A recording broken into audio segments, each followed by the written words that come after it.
Councillor Lister. Yeah. Thank you for the report, and thank you for coming in today. I remember meeting you at the Flint offices a year ago, and it was very informative then, just as it is today. So I'm focusing at the moment on the adult safeguarding and the increase in numbers. And Councillor Mackie alluded to the fact that the numbers have gone up hugely and the resources have stayed static.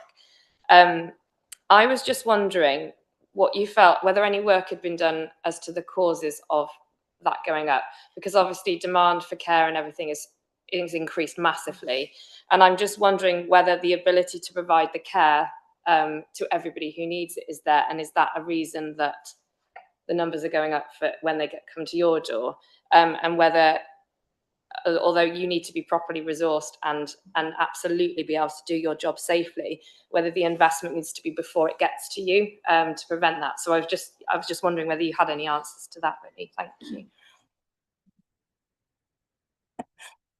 Yeah, just in response to your question. So as Suzanne alluded to earlier, the service review is to look at all the staff in the team covering all areas rather than, you know, before we had some pinch points in the safeguarding side. So because some of the work is going out to the mental health team, which would have normally come to us, we've had that bit of capacity, so we've been able to move some of the work across. So that's how we're coping with it, because other factors have come into play quite nicely.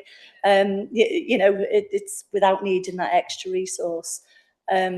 So in relation to the work being done, so I often always work very closely with SPOA, our front door, always look at the trends and the patterns. So I've done lots of pieces of work. I used to sit in there weekly, but don't go so often now, perhaps a couple of times a month. But and what I'm able to do by sitting there is to identify where the inappropriate referrals are coming through, because they might come into the front door and we don't necessarily get to know about them because they're inappropriate.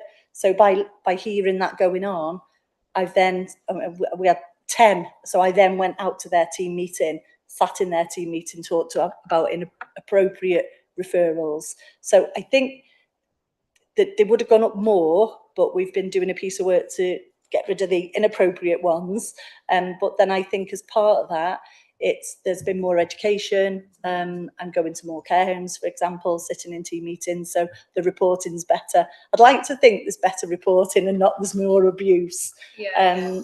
So yeah, the numbers are going up, but I think it's probably because we're doing that more bespoke stuff and better training, when to put a referral in and when not to.